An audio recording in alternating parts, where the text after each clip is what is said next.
for humanity. Right? We're talking about something that can ease people's lives. It has to be for the common good, right? We think that means it has to be utilized at large, especially when we know that a lot of people can actually benefit from it. I think that is very immoral when you know that it can save a lot of lives of people that are born with diabetes and people that are born with liver disease or like very chronic asthma and hydrocephalus, for example. They get that from birth lotteries that they never choose, but we choose to not do that simply because we try to accommodate those that have big profit incentives. I think that these particular diseases can only be prevented through genetic rearrangement. It's very difficult to cater to that after you are born. So we think that when we already have the technology like CRISPR, for example, that can cure these particular diseases, we think that it should be accessible, right? That's the reason why we will grant a patent for this particular technology. So what are we going to do on side proposition? No, thank you.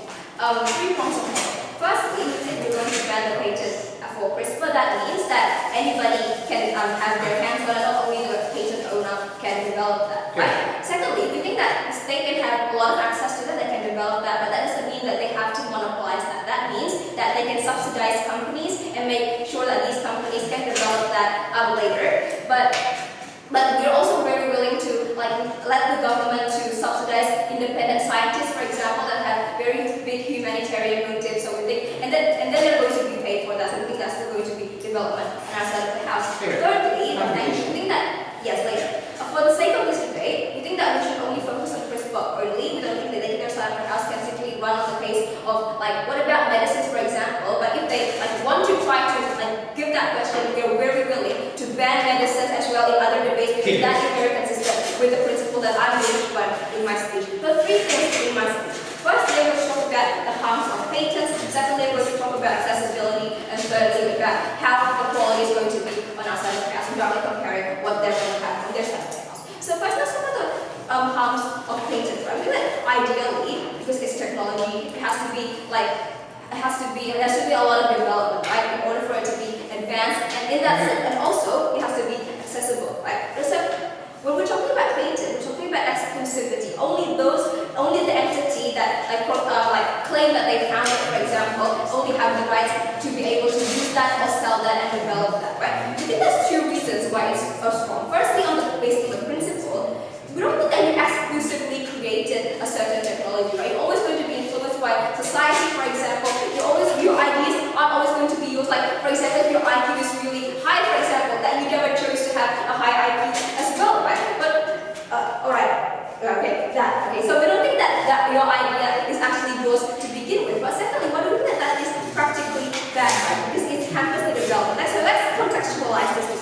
We're talking about CRISPR, which is basically a technology that doesn't have full development yet. It's still on the basis of testing. That means that it hasn't been proven to be able to actually cure a particular disease. We think that that's harmful, but at this stage, you've already tried to patent that. Why? Because it's not safe yet, right? It's not proven to be safe. But when you patent that, that means that it sends out a message that it's okay to be used. It sends a message that, this certain entity can have a way that they can develop that according to what they want. Sends a message that that's okay. We think that happens to develop, right? So, but what if there's actually going to be advancement on their side of the house? That leads me to my second argument about accessibility. What I flagged to you in my opening is that it has to be accessible, right? Because we don't think there's any use for a technology to be created if nobody can actually benefit from that, right? Because that's the use of the technology. It's basically for you to be able to ease human lives, right? We're talking about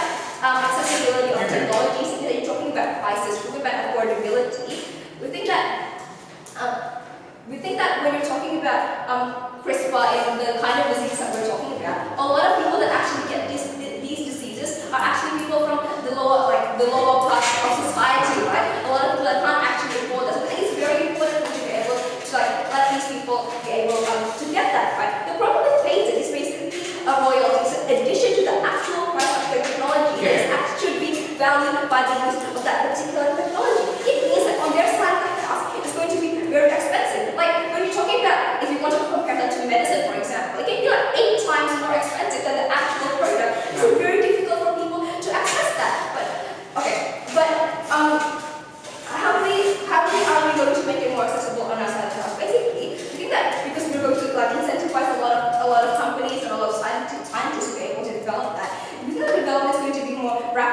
have a lot of ideas on the table. You have a lot of different ways for you to be able to experiment with this product. Yes, later. We think that, but then we think that the way that this product is going to be able to be advanced better, is going to be more faster. It's also going to be produced in a more massive manner. It's going to be more cheap, and people can access that. So we think accessibility happens better as well.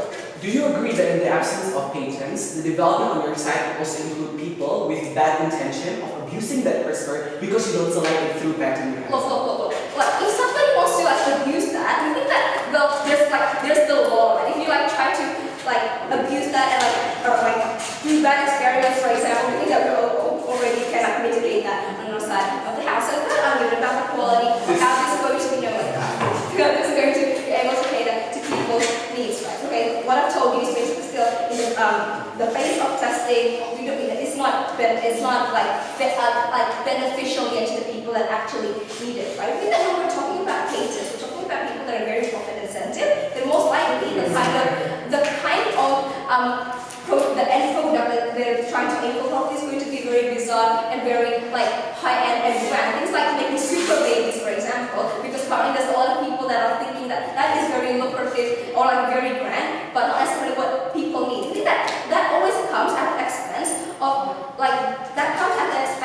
of those that actually need curing diseases, because it's not seen as lucrative by the companies, especially when they see that most likely the people that actually do need these products aren't that rich, for example. Right? We think that it's going to be better on our side of the house. Why? Because I've told you that we're going to be subsidizing a lot of companies and scientists. We think that there is going to be a degree of control of how the companies operate. It's going to be focused on diseases, but not other real ideas, experimental ideas, and we don't actually know what the good for humanity is. So we think that the incentive for that is bigger. The comparison there is that for us, the way that companies or patent owners act is only going to be based on the end product or what consumer wants. The marketplace that they're going to sell it is only going to be towards the rich.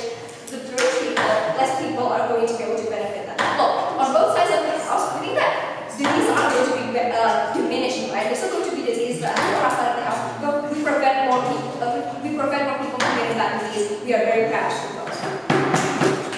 We are going to do two things in opposition side of the house. First of all, same like other medicine, we are not going to ban patent on CRISPR. It means we are going to do a lot of things. For example, we are going to continue the development on the hand of private institution. We are going to allow individuals or institutions to file a patent based on the technology, for example, like UC Berkeley and MIT and Harvard that is currently happening in status quo.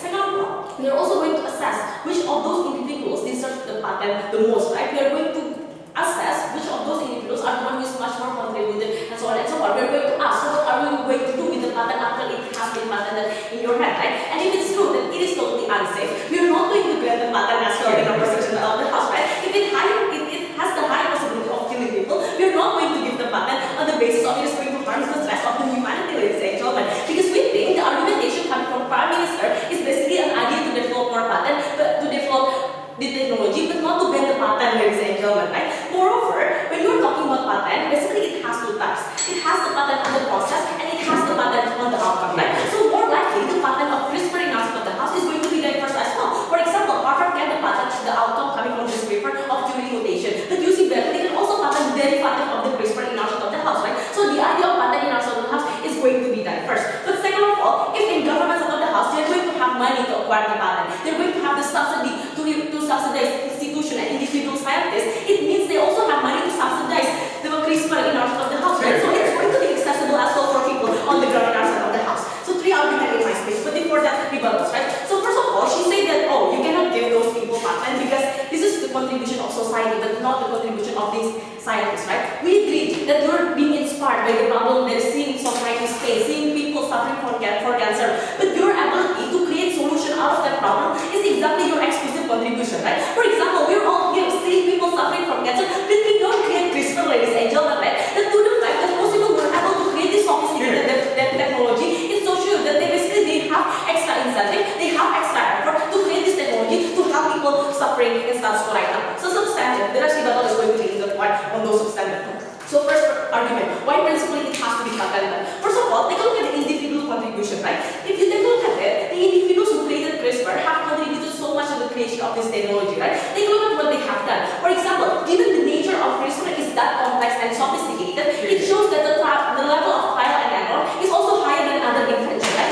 It shows that they undergo more trial and errors as opposed to normal scientists, right? It means they undergo multiple things like designing the design, adjusting with the correct materials to make sure that it is not going to kill people and so on and so forth, right? This kind of effort is something that is so exclusive and cannot be equalized with the material benefit that they're going to get, right? So in our side of the house, the exclusive compensation is exactly giving their rights to patent. But second of all, they also funnel lots of capital, right? Given to the fact that this research is so complex and sophisticated, it shows how much capital were wasted during the research process, right? Because the research process was operated on loss, right? It comes from private pocket from those institutions without any funds coming from government funding. Because in your side of the house, government is so evil, right? In the past, they were not willing to subsidize CRISPR because they feel like they're afraid that it might be risky in the future, right? But suddenly, when the product is already ready and it has high possibility of success, suddenly government is willing to take it away from the rightful owner of this particular patent, right? But what is the outcome of this principal argument?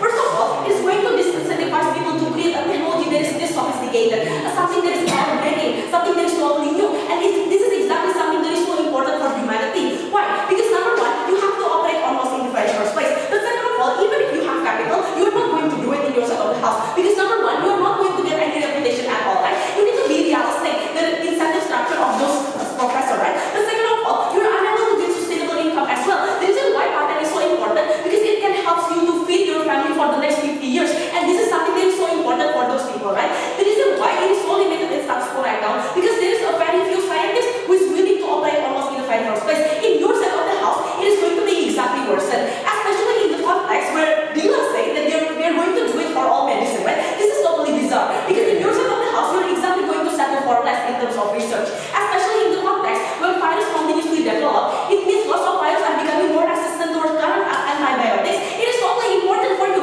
to have something that is groundbreaking, to have something that is going to exactly help the rest of humanity. So that's why the idea of curing people is going to be exactly worsen in your side of the house. Second of all, accessibility towards the people of the term. But before that, yeah. Patent oftentimes not only disincentivize other institutions to research, but also hampers and hinders subsequent research, given that they need to pay for the patented knowledge that a certain institution has. That is exactly what I'm going to address in my speech, right? Why that it can still be accessible for people on the ground, right? Because like what I told you, in your side of the house, if state is able to subsidize people on the ground, it means they can also subsidize people on the ground as well in our side of the house. They can still subsidize people from paying the royalty, for example, right? So it's not exclusive at all, right? So what's going to happen in opposition side of the house? Number one, exactly when they say that the development of CRISPR is still lagging, it means it is so important for you to continuously invest in it, ladies and gentlemen, right? It means in our side of the house, you're going to open the possibility for all pharma companies to invest in this particular thing, ladies and gentlemen, right?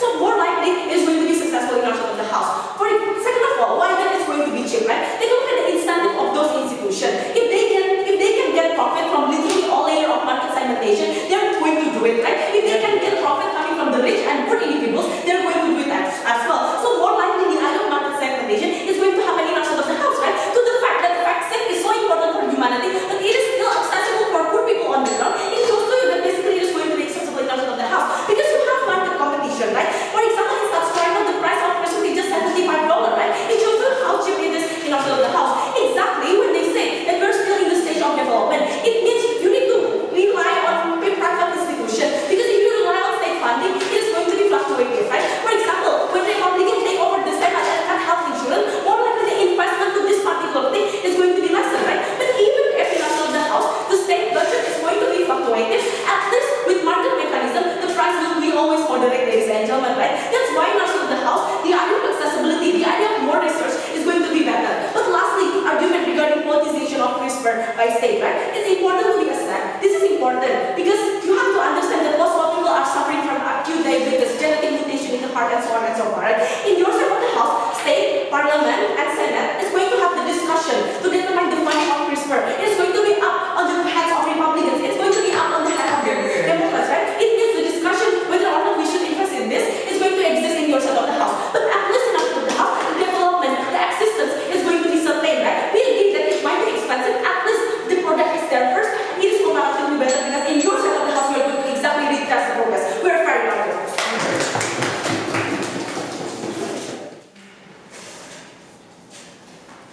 assuming, but not considering, that the worst case scenario on proposition 70 House is a politicization of CRISPR and medication, I think that's still definitely a lot better, as opposed to massive monetization and commercialization on their 70 House. Because make no mistake about it, what happens on their 70 House is not companies and private pharmaceutical institutions trying to only close down the gap between production costs and what they spend intellectually. What they're trying to do is increasing and jacking up the prices disproportionately to the existing production costs in attempt to look for more profits in order to also gather more revenues. So the only extent of the argument you've heard from opposition essentially is just how to develop the technology better. And that's my engagement before I'm going to extend this debate further. So what I told you here is that it's better to develop the technology by incentivizing private institutions to come in. My response to that would be, I think the subsequent technological advancement will be definitely hindered. I think what they are essentially arguing for is monopoly of knowledge. And we think this is definitely disincentivizing multiple public education, public university, even also other pharmaceutical companies. Because at the point that you need to pay massive for millions and millions of dollars, for example, in order to pay for the subsequent research and in order to advance the research further, for instance, if they only commit the initial research and only able to patent that, I think it's very unlikely for you to also be able to have more people competing in order to do the research, because it's going to be very expensive, because it may also be uncertain about the market that you're going to get afterwards. So I think it's incredibly unlikely that you're going to get the healthy competition that they perceive on their services. But I think their slightly better argument came when they tried to talk about people have spent some kind of effort and they were invested in the attempt to try to get CRISPR, right? But I have two responses. Number one, I think the assumption that state was not involved and people were involved, therefore you need to pay them, is definitely factually incorrect. UC Berkeley, University of California, is definitely a state university that is funded by government, and therefore the researchers is also funded by government in that regard. The second response, I think what you need to understand is that the ability for the company to already suffice the margin between production costs and the profit to be sufficient may already exist enough, even in absence of patent. What does that mean? If the market is so massive, like what they tell you, then most probably, in the absence of market, in the absence of patent, not only can they research cheaper, but also because the market is so big, then most probably, even by not jacking up the prices, you're also going to get at least a certain amount of revenue and try to recoup back the amount of intellectual effort that you spend in that circumstance. So I think the ability for you to conceptualize the reason why companies or why individuals should take a certain amount of profit is definitely skewed. Because the amount of profit individuals take are not the bare minimum or sufficient enough in order to get food for the next day, like what I'm trying to tell you, but they're trying to get richer. This is exactly the type of greedy capitalism that exacerbates the circumstances of general public safety and general public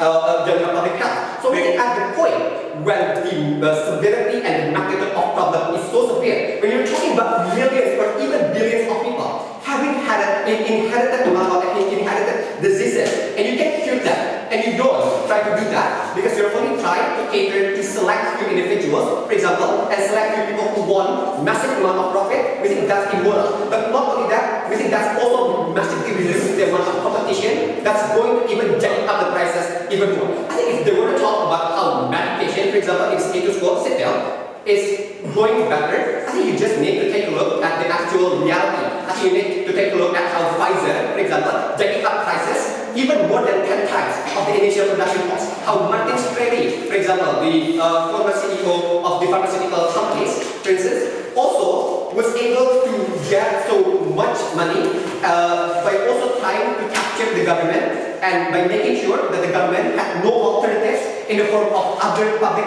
institutions, public university committing to the research of medication, nor other pharmaceutical companies, because they monopolize the entire knowledge, the set of basis to which subsequent research will be conducted. Before going on, so what we need to understand is that I think it needs to be prevented that we're going to have a massively reduced amount of innovation. What do I mean by that? I think by innovation, you need to have an absence of chilling effect and being able to make a trickle-down effect in terms of scientific community. Because exactly like what they told you need to continuously try to throw your capital and throw everything at the wall and see what sticks. But unfortunately, if you're having the type of pattern that you're arguing for, Mr. Speaker, you're going to have the type of researchers that either A, will only try to cater to companies that want immediate big break-even point. That means that most probably, this is only researchers that's going to cater to exclusively the richest and the richest only. This means that most probably you're not going to try to cater to diseases that massively impact so many people, but most of them are poor and those who don't have. Do you agree that private institutions play a crucial role in developing medicines and employing individuals in the climate condition? That's not inherent, but at the point where we can also subsidize them,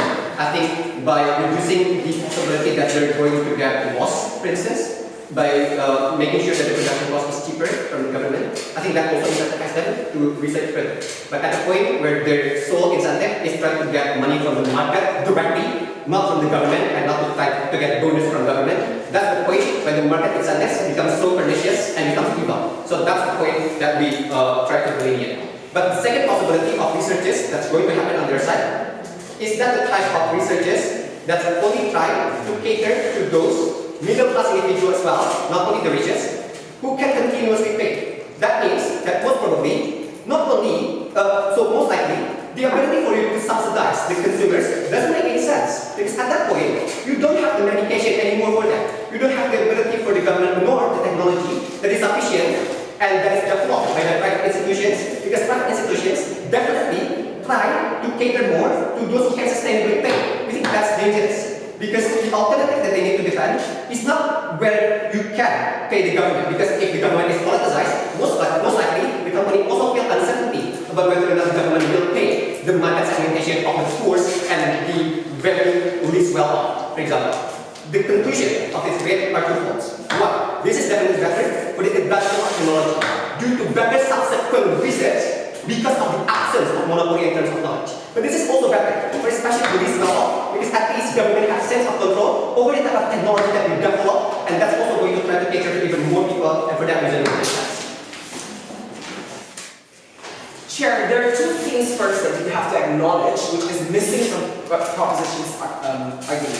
First of all, what they never are able to analyze is why scientists would ever have the incentive structure to continuously innovate when they understand that arbitrary and random people can simply imitate their products and claim it belongs to me. This is the reason why majority of the instances, a lot of people are disincentivized to be able to innovate something, not purely because they don't have money, but because there is no exclusive acknowledgement that it belongs to me. And that happens in Java when the forms of research and the scientists and the people that are passionate in doing it versus the individuals who are random guy can simply claim that that's my product and that's my ability to create over it. That is something the government needed to prove on that side perhaps. But second clarification, and most importantly in this debate, is that if the best thing that I can say, because I'm a law student, is the fact that when it comes to intellectual property rights, like patents and etc., it is always inherently going to be antithetical with antitrust laws, with monopoly laws, and that is always inherent because state would always have the incentive to advance technology, to advance medication. But if state limits the ability of individuals to innovate, and if states do antitrust law in some institution, there's going to backlash to states' interest to advance technology and medication.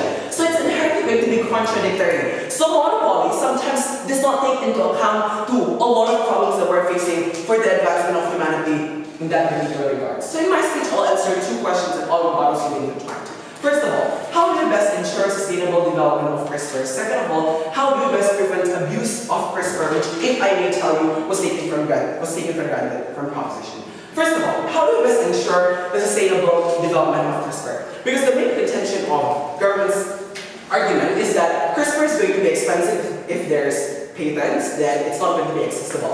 If we can take down this premise, none of their benefit materialize. I have 4 responses for this accessibility. First of all, Exactly because they are profit-oriented for this corporation, they're more likely going to make it as affordable as possible so that more and more people can cater to it. The problem with Adfikri's rebuttal is that they said that the market are not that huge and the market is not that kind, so that's why the price is not going to be that affordable. But if that's the case, it contradicts your own argument because you said that CRISPR is for humanity, meaning that the market is huge, ladies and gentlemen, and the market is not small for some individuals like middle class and upper class. The fact that humanity belongs to everyone, regardless of their social class, means that there's a possibility of you catering to more and more people. So it's untrue that it's going to only belong to certain people. But second rebuttal to this accessibility is that expensive is an inherently temporary argument. It's a myth, right? Because as time goes by, price will always decrease and adjust to the situation of the people on the ground. This is the reason why in the past chemotherapy was super expensive, but now it's more affordable, and we can have more of channels and platforms to do that. So it's untrue that expensive is an everlasting and unending arguments to propose on their side. Said that. But thirdly, exactly because it's for humanity, ladies and gentlemen, it's going to be cheaper than what Hanum characterized to you in this debate. So we don't think that it's going to be that much expensive because of the fact that there's a push for humanity that need to also help. Because when it comes to CRISPR, what happens to status quo is that the madam, I don't know the name, forgot. The person that actually invested it are currently having a workshop to be able to sway people to support her, right? So now, she owed something to the people so that people are willing to support for her cause so that this CRISPR can be passed in parliament and everything. So, if she made the price very unaffordable, people are likely to scrutinize her and are likely to have a huge backlash to the promise that she owed to the people on the ground. That's why we think that it's not going to be that expensive given the context that we provide to you in opposition side of the house. That's why she came to TEDx to talk about this CRISPR if you watch on YouTube. No.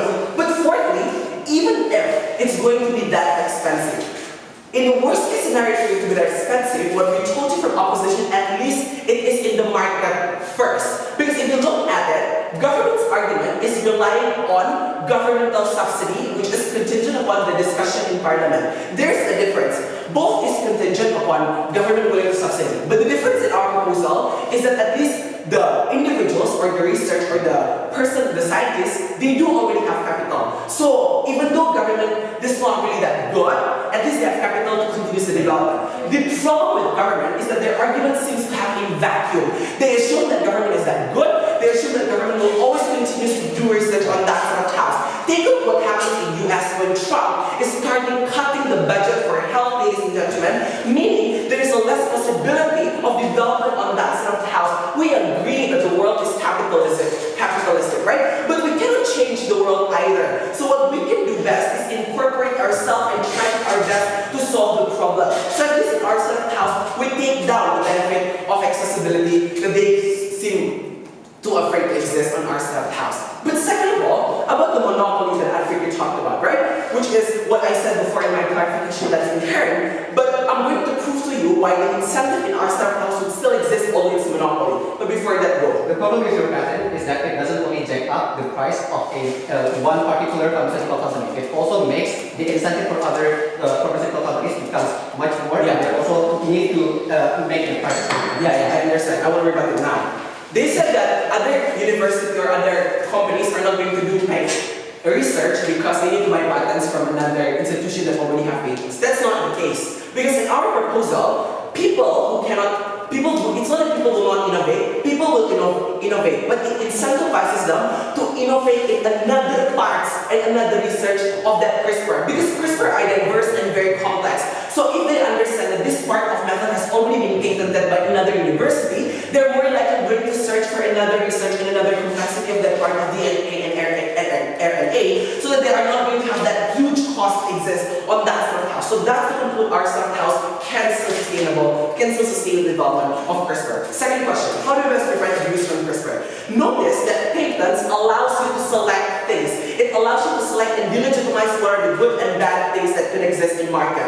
In a world where you allow every individual, every random guy to invest in it, it also allows those with bad intention to do that. It's not that you can ban these people from doing it, because you don't have basis like patents, because nobody owns it, so you cannot claim over precedent, and we don't think for humanity that we want to claim it's something that's good, rather it's unhappy. For these reasons, we oppose.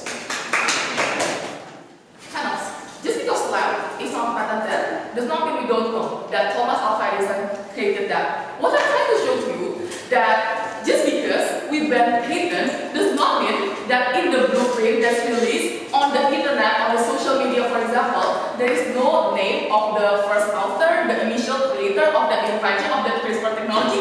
So we question and we can finally disregard all the arguments from opposition about credit because credit will still be there. What's going to change with this motion is that your ability to gain profit out of that credit list and generate. So fame and popularity will still happen on both sides. That's not the debate, right? And also, as a point of clarification, we need to disregard the politicization argument coming from the opposition side house, talking about the volatility of US Parliament and Trump and so on and so forth. Because on this other house, they also want to subsidize CRISPR, right? So on this other house, CRISPR and the healthcare is also going to be inaccessible. So that's the way we need to talk about in an ideal condition where we have the ability to subsidize, which in fraction as the government is wise and is cost efficient and better for the welfare of the society, right? Okay, now I'm going to talk about the first issue, right? About the company, because they think that companies are profit incentive and they do not want to actually increase the price so the poor people will not be able to purchase it. I have several economic explanations to answer this, right? First of all, their claim is that company has the incentive to grab market as much as possible because market competition exists. That's not going to happen because of two layers. First, because companies don't have the motive to create various price points to different people because that will create inconsistency of prices. It reduces the willingness of richer people to pay the higher price because they know the quality and the cost for production cost of that price can be afforded with cheaper price. So they will not have the incentive to buy a higher prices products, right? So that the company will have high price point to be able to get profit in a time effective manner. But secondly, let me point out to you the policy kind of opposition because they say company wants to diversify their market because market competition exists. This is bizarre because with patent, what are they doing is exactly literally eliminating competition because when MIT have patented the extraction of mutation that's literally the core of the research of this CRISPR, no other company or other institution will be able to develop it further because in order for them to develop CRISPR, they need to actually buy the patent, the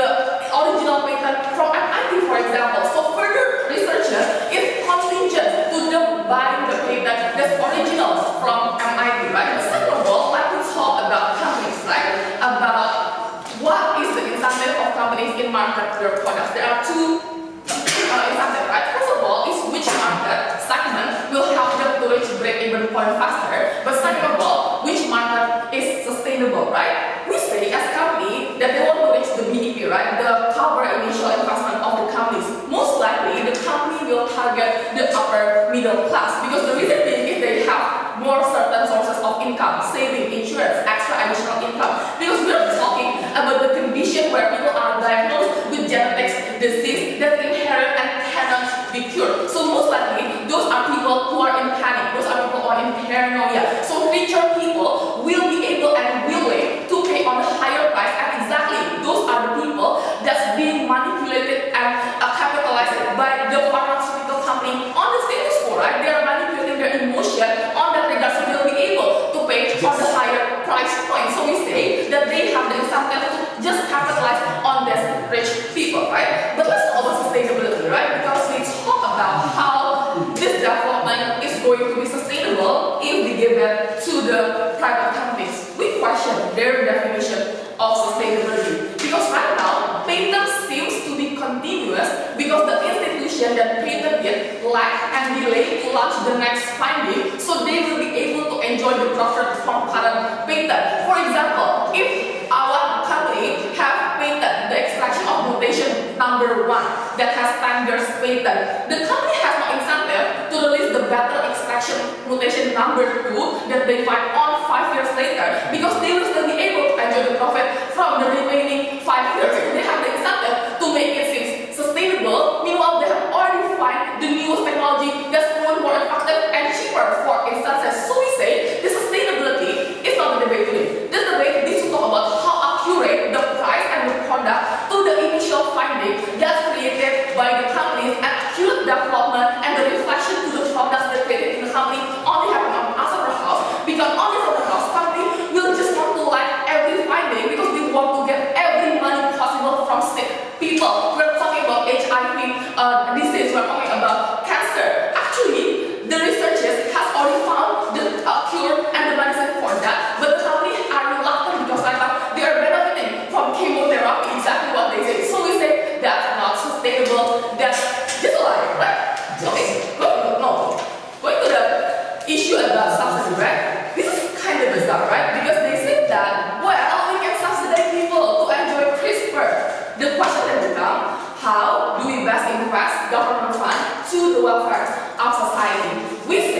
for research, changing their calculation, changing how their business model operates, right? Because when you get subsidy to poor people, you only give money just to have end product result, right? You just subsidy the end consumer to get the end product result. No calculation is changed on that side. On outside the house, the subsidy is going to be better. Why? Because when you give subsidy to the companies, the calculation in the company is going to be different. Right now, they are not going to grab as many rich people as possible to buy CRISPR technology, but right now they will focus on how their development of technology is going to be faster, is going to be more effective, is going to be safer for the government to be able to give them higher bonus, to give them higher subsidy, right? So we say that that's going to change the calculation, that's going to change the supply chain of this pharmaceutical company and technological companies on CRISPR development, right? About how their focus right now is not going to satisfy the society with gimmick marketing, for example. So we on that, it changes the calculation and why subsidy on outside is better. Because the purpose of subsidy is not about enabling people to only purchase it. The greater purpose of subsidy is to have some degree of control of the industry that's really vital to the welfare of the society, to the well-being of our society. Right? So we say the subsidy is better on outside the house. But let's deal about incentive structure, right? Because they say that people will be incentivized with creating technology. We say no, right? Because people will still get the fame and reputation by that blueprint, right? So we say that's not going to happen. But then we question why money is the currency that they need to talk about when appreciating people. We don't think so, right? We're very much focused. There are two things that I'm going to explain. First, let's talk about accessibilities and whether it's possible to develop certain medicines on the house. So I'm not also going to bite the bullet on the first. I'm going to say why on even if that we need to create companies that companies create profit, well, we think that is perfectly fine. And government is really not that stupid for us to just let them go and leave. Let's talk about the first point. The burden of government is really huge on this side. Why? Because DILA says that they're not going to only ban patents on CRISPR, they're going to ban patents on all medicines and all technologies that exist. Just agreed upon, but they say that we cannot accept that burden. The reasons why that is problematic is because they would need to invest in every medicine that is currently in progress. That is to say that they need to also invest in Ebola, they need to also invest in diabetes, and at the same time invest in every technology that is currently in progress, including chemotherapy, CRISPR, etc. The reasons why this is a particular response is important is because of two things. That one, mostly the subsidy that is going to be given by to CRISPR is going to be marginally really small in comparison to the investment that come from private institutions. Because Congress and half, they need to allocate their money to every medicine that is currently in progress, rather than only investing in CRISPR. But the second thing, that the worst case scenario that they need to defend, that is something that Jessica rejects to do, is that mostly there are no investment whatsoever going to CRISPR because it is going to be politicized. Sure, politicized on their sides, but we think that it's much more going to be politicized on their side.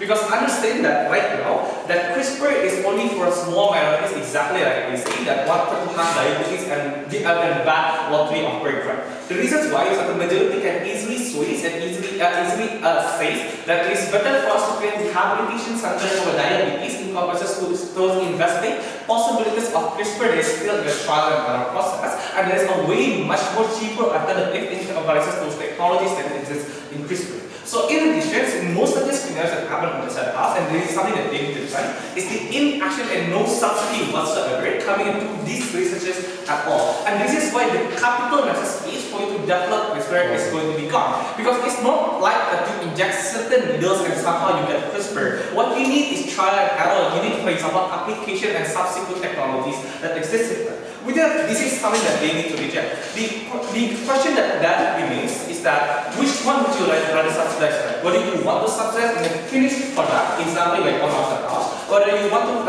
only invest in subsidize in the process. With that, it's much more easier for you to create these products because when you subsidize on products, it will be much more cheaper. Why? Because you're not going to be based on the possibilities and only the certainties. So when you give this particular money, it's going to be real. It's going to be. You have a 100 certainty that money is going to be processed. But the second reason is why it's going to be a big case by case scenarios. So most likely, if there's only 10 people who's going to subsidize CRISPR, you can only subsidize 10 people in comparison to the whole resources that is going to just as under the cost. the only marginal responses coming from significant responses is to say that no, this motorcycle royalties is going to be expensive, subsequently is not going to be there. You need to understand how royalty works, because when nobody buys your royalty, you're not going to get paid. That means that most likely companies is going to utilize and is going to create market segmentations in order for people to buy these products. It's not going to be that expensive, it's going to be marginally cheaper than any other product. This is also the second reason why they do not want to engage, is that CRISPR requires a lot of investment and a lot of political capital that exists, right? Because gene editing is goes to, for example, goes against religions and stuff like that. This is why a lot of companies and a lot of the investors brand CRISPR as a humanity project rather than only a medical or profit-oriented project. So it is very less likely for these companies to pay maximum prices because they want to get political capital to continue their research at this theater. We think this is practically a much more easier elaborated argument issues in comparison to our second house. Any guys? Due to the political uncertainty and volatility that you even talked about, how then the corporations is going to have any incentives to claim that there is a certain amount of grant from government to also cater to those who are the least well off? Well, most likely if they do not see that the government is invested, they're not going to get happen. There's not really significant harms that exist on our side also. But second thing, they're most likely going to get grant at this stage, right? If the government is politicized, because this is a law, most likely if the government changes in the future, you're not going to be able to change the past laws that existed. But here's the thing, even if the price is expensive, and this is what that you will willing to trade off, why we think that is okay? Because one, most of it is going to be used by subsequent technologies in the future, and we think that is perfectly fine for them to invest in many diverse technologies for them to create profit. But two, even if the 1% or 0.1% gets more profit, we think that government already has a mechanism called taxation for us to get money from these prices. So for pharmaceutical companies, when they have billions of dollars in their pocket, you can get 25 to 30% of that profit to go to our pocket as well. Meaning that right now, even that the profit will first directly go to these pharmaceutical companies and individuals, we can create mechanisms for us to get the benefit of that taxation.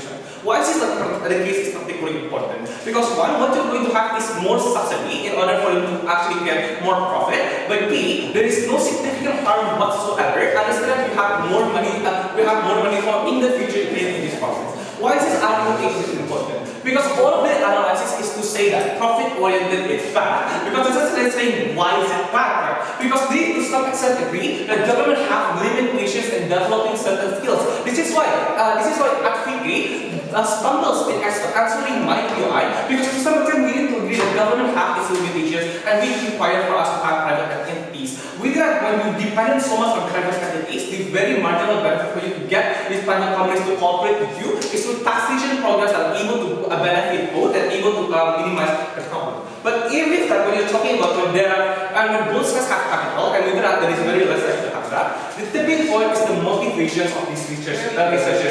With that, this is something that they will invent. Fadhilah bases their entire argumentation by saying that there are going to be scientists that is going to be based on humanitarian values that are going to research anyway. But at the same time, Jessica says that researchers will only and companies will only research because and will voluntarily hold their research to gain more profit at 50. So what's more than these scenarios is that these research is going to be much more willing to create profit. Right? This is why me and you become engineers, not because we care about other people, but because we want money. Right? Because it's much more dangerous when there's a cost. Because when you have a safety net and government that will continuously invest in your researchers, most likely you can get lazy and you can, for example, hold your researchers because regardless of situations, you will get paid anyway. But private institutions have pressure, they have competitions. Sure, there are monopoly, but there's also big companies and big institutions like Berkeley and MIT. We think when you are pressure, you do better. This is what EGS2GM stands for. And we know that it's much more important that only have a safety net that continuously invests in you. We are very proud to oppose it. Thank you. I'm going to simplify my reply into two questions. First, why they will endanger humanity. Second, why we will help humanity. So firstly, let's talk about accessibility, right? Because government intention, only like 3 speeches continues to talk about it's not going to be accessible, it's going to be expensive. We provided 3 reasons why it's less likely to happen. First, we told you there is a market segmentation. Second, we told you that expensive is a temporary nuance. But thirdly, we told you there is a public scrutiny to challenge people if it's about humanity. So on all of these 3 reasons, we think it's enough to tackle accessibility. They said, oh, corporation is is that evil. They will always jack up the prices. They would be so evil. But if that's the case, what makes you think that in the absence of patents, and company would be the benevolent on your side and always going to decrease the price either? Because let's acknowledge the world is capitalistic, everything is expensive. But at least the market, but at least in our proposal, ladies and gentlemen, it's in the market, ladies and gentlemen. So even if it's expensive, we have to acknowledge the opposition. At least it's already in the market. But in your world, notice the discussion on CRISPR sucks in parliament because your budget relies on state. It relies on the political volatility. There's a difference between state on theirs and state on ours. Because in our proposal, we rely on governmental subsidy after it's in the market and government subsidizes the patent so that people can access it. In worst case scenario, government does not subsidize it. At least it's already in the market and let the market place. In your world, even the existence of CRISPR does not enter the market and it's difficult for people to access on that side of the house. We agree it's going to depend on government, but the degree of dependency is likelier on that side of the house. What is the tipping point of this discussion? We already buy the bullet. Even if it's going to be expensive, it's perfectly fine because it's temporary and it's normal, at least it exists. What they never prove on that side of the house is why subsidy is going to be there firstly, but even if it's going to be there, when it's enough, given that this CRISPR requires many trials and errors and the world is very capitalistic, everything is so expensive, how are you going to make sure that yours are going to be accessible either on that side of the house? Secondly, let's talk about the incentive structure, right? Because we question continuously why would incentive structures of scientists exist on their side when the money can be given to arbitrary people, when the acknowledgement are not included. People can simply imitate your own products, right? Jess tells us, no, but Thomas Alva Edison, when he found the lamp, people still acknowledge it's Thomas Alva Edison. But this is very disanalogous, right? Because Thomas Alva Edison is alone at that particular time, and there's a time gap that another people find a lab. Meanwhile, when it comes to CRISPR, it's very highly competitive, and all people are currently competing on it, ladies and gentlemen. So it's disanalogous to this debate. But at the end of Jessica's speech, she also concedes that there's still some degree of incentive structures for scientists to do research because they want fame and reputation. That's the principal concession that reputation and exclusive part of patents is important to make sure that there's a continuous incentive for people to continuously innovate. So we don't think they characterize on that side of the house. What they left unproven until the end of their speech is why is it likely for scientists to still have the incentive to do research on that side of the house? They only say ours is going to kill the competition. But we even contend with you that it's less likely to happen given that there's diverse forms of patents that you can get from CRISPR, given that CRISPR is a very complex technology and complex form of DNA. That means that people are able to cater to the segmentation of CRISPR to find your own forms of innovations. That's less likely to happen. But the last thing is this. Something that they never touched and even conceived in the very first place is the ability for people to also abuse in the absence of patents. Because patents allows you to also monitor and being able to do check and balance in regards to what are the products and processes that people are currently doing. In your world, you cannot ban these people because you have no patents on that side of the house. That's why it's important for you to have patents so that to prevent the abuse nature to endanger the humanity that you claim to protect on that side of the house. For this reason, we oppose. I debated this motion a few months ago, and I think for the sake of knowledge, I encourage everybody in this chamber to listen to Economics podcast about CRISPR. I think that's going to be very enlightening. But before that, afterwards, I think there are two comments wrong with the case from opposition. Firstly, I think they definitely miss the various characteristics of scientists that we're talking about. Some scientists definitely are profit incentive and profit driven. They're financially motivated. But try to think about what kind of research and what kind of CRISPR that they're going to make in that circumstance. Most probably, this is exactly like what we've been talking about. This is the researchers that's just going to cater to the most well-off, and that's just those who are going to can sustainably pay in that circumstance. But the characteristics of scientists isn't just about those who are profit-driven. There are also those who care about their legacy. There are those who care about humanitarian purposes. There are those who think that just by them working for the government and giving the public the utility that they deserve, it's already sufficient enough for them. And we think these are the scientists who we are also going to hire, we're also going to incorporate in the projects, just like what the model of Fadhilah told you.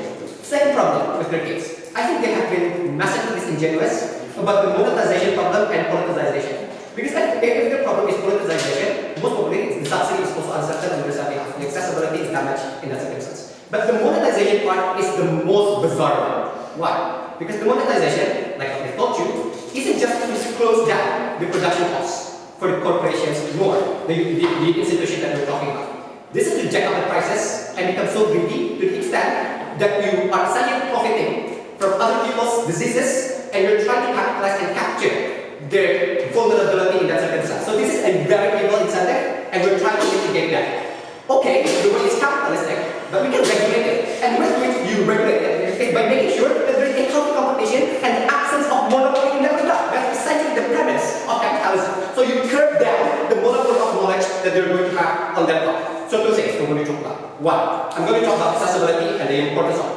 What we told you are three folds of analysis here.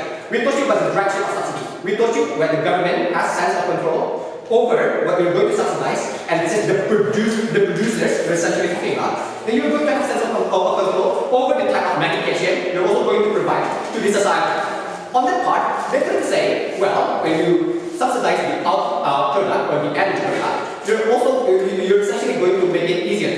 But it's very uncertain what kind of product that you're going to have. It's pretty uncertain that the corporations also think, for example, that the state will continuously give funding to them. So it's very uncertain about the products that you're going to cater to, and therefore the market that you're also going to have into.